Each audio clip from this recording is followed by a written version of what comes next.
Yo, yo, yo. Let's rock and roll. It's a live session, blitz style. My last one didn't go so well a couple weeks ago. Let's hope I can roll this thing a little bit better. We have a Knight Orphan English attack developing. Not the first time we've seen this stuff in action, obviously. The A5 variation, my least favorite variation, meaning I really don't like playing against it for realsies. It's kind of annoying because I always forget my move order, kind of like I probably did here. In a blitz setting, even though positionally it's a little bit suspect for black to give up the queenside light squares in this fashion, it's very difficult for white to deal with in a practical setting because the pressure on the king side just keeps on coming. No matter what you do, it keeps coming. And that's frustrating. It can be frustrating on occasion. Now, already tactically, I'm not sure if the line I'm playing is correct. He can take on c3 with check, b takes c3. Obviously, I can't take with the queen, because then he takes on d1, and I would be checkmated, or at least losing a rook. Now, he may have to retreat his knight back to d5, which is probably okay for him, because it will threaten to play knight to c3 check and deflect my queen away. So, for example, if he plays a move like knight to d5, I can't just play c4 and take advantage of the pin because he'll play knight c3 check, and after queen takes c3, pick up my rook on d1.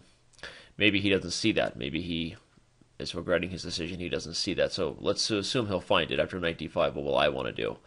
I can play something like bishop to b5. Wow, just to avoid the check. But okay, no, I'm not going to sit here and waste time calculating that anymore because I am now going to go ahead and take this queen. That's why. He obviously didn't see that situation, meaning that knight d5 c4 was not a possibility. Overthought that a little bit, he did, I would say. And now I'm going to take everybody and run home and celebrate. I could even just take on b4 with check, actually. He takes, take on c2, I'm up a piece in the endgame, but why would I even need to do that? No reason to, and so I shall not. I will go and checkmate his king before he has a chance to say otherwise, and he's quickly offered me a rematch. Well, since that one was a little bit too quick for our own good, and because I'm feeling frisky, let's do this again. Unlike the last opponent, the last live session, the slower version you all saw. That's why they say y'all in the South, because of the tongue-tied experience I just had. The last one y'all saw was a non-titled player, but higher rated, who took me to Smashville one time after another. And that wasn't very fun. But here we see a title player, FIDE Master, probably a stronger player over the board, but a little bit lower rated blitz. And that's okay. So he plays g5 after I played d5. The tactics here are a little bit strange, because I am giving up some material in the center for the chance to maybe take advantage of my opponent's overextended pawns and lack of development.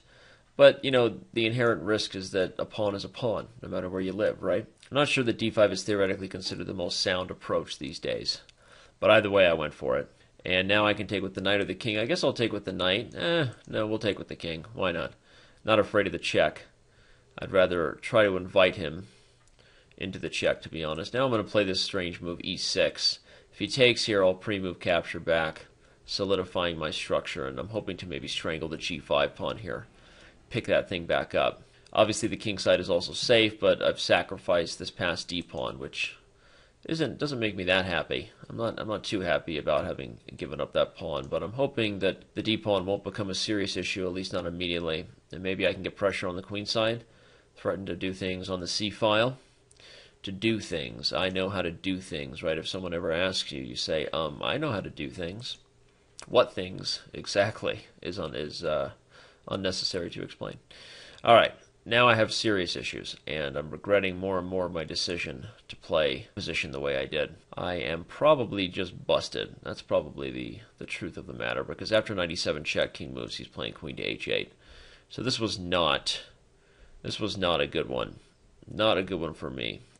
So I will resign and give us a chance for a rubber match, because that is the most exciting version of a live session installment, is multiple games version, especially when it's all on the line. So now he varies his choice. I will also head into the dragon. Slightly different move order. Not able to play the 9g4 9 castles long lines with the move order that I chose. But, you know, a dragon is a dragon. And these Yugoslav attack variations will still be as crazy as they come. 11 h4, now he plays h5, so we are headed into the Soltis variation, which can be a ton of fun and incredibly dangerous and risky for both sides. Lots of sharp tactics that take place. And now, I'm not sure that the variation I played is the right move order, but I'm hoping that in the blitz setting I can bring the heat and the noise against the black king and put just enough pressure to get him to crumble, baby. The way the cookie crumbles doesn't always have to be perfect. So, okay, so my threat now is to potentially take on h5 and play things like queen to g5. These are common mating net patterns in the dragon, or at least when you're attacking a fianchetto setup, if you're keeping track at home. Something to keep aware of, because after rook h5, gh5, queen g5, if knight g6, I just chop Alicia's, because this bishop on b3 is a sitting monster, a sniper, if you will, from one side of the board to the other. And that's why he's thinking, because he's not exactly sure how to deal with this. Maybe he took one too many pawns. I don't know. I wouldn't be surprised if there's a defensive move, but again, you see the point of playing these types of sharp positions is the struggle that my opponent is now dealing with. The struggle that he now has to find a good move here. So let's see here. What can I do now? He's starting to take h6. Of course, I can try to take g7. If I take h5, he takes. Do I have no follow-up? Takes g7, takes. Queen 2, g5 check. Knight g6. I have knight f5 check. Bishop takes. Pawn takes. He can play e6. I'll end up with 2 pieces for the rook. That's interesting. Bishop g7, king g7. I can also play knight f5 check immediately. If bishop takes, pawn takes, he actually gets this move. Knight takes f3, though. I'm not sure I like that. So bishop g7, king g7, rook h5, gh5, queen to g5 check, knight to g6, knight to f5 check. Bishop takes, pawn takes, e6. I trade queens, I pick up g6, and then I pick up g4. That's interesting, right?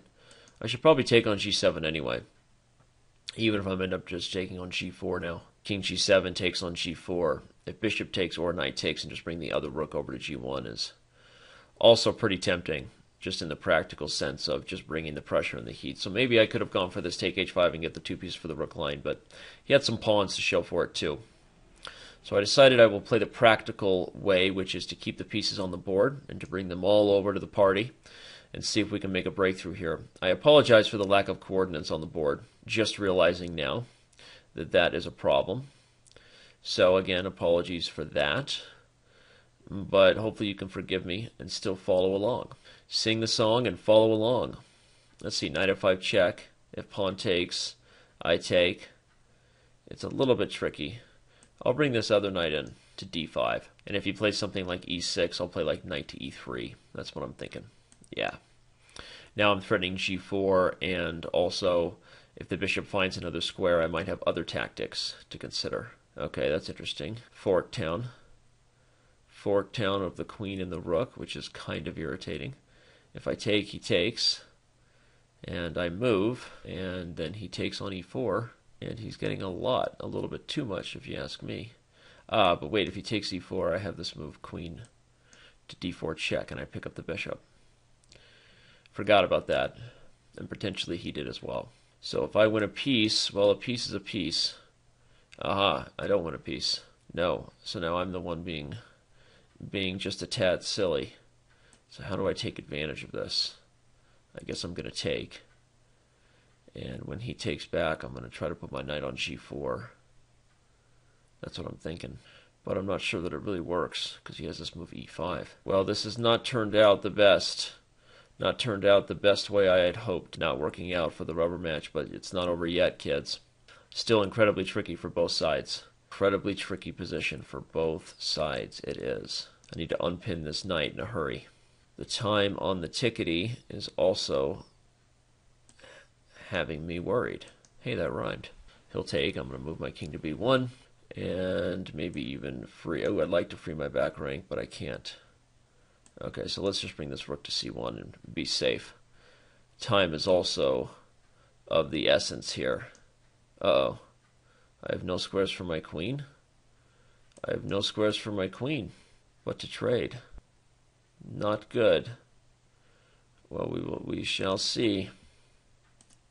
If I can swindle anything under time pressure, that would be the goal at this point, is a swindle, which is seemingly more and more unlikely.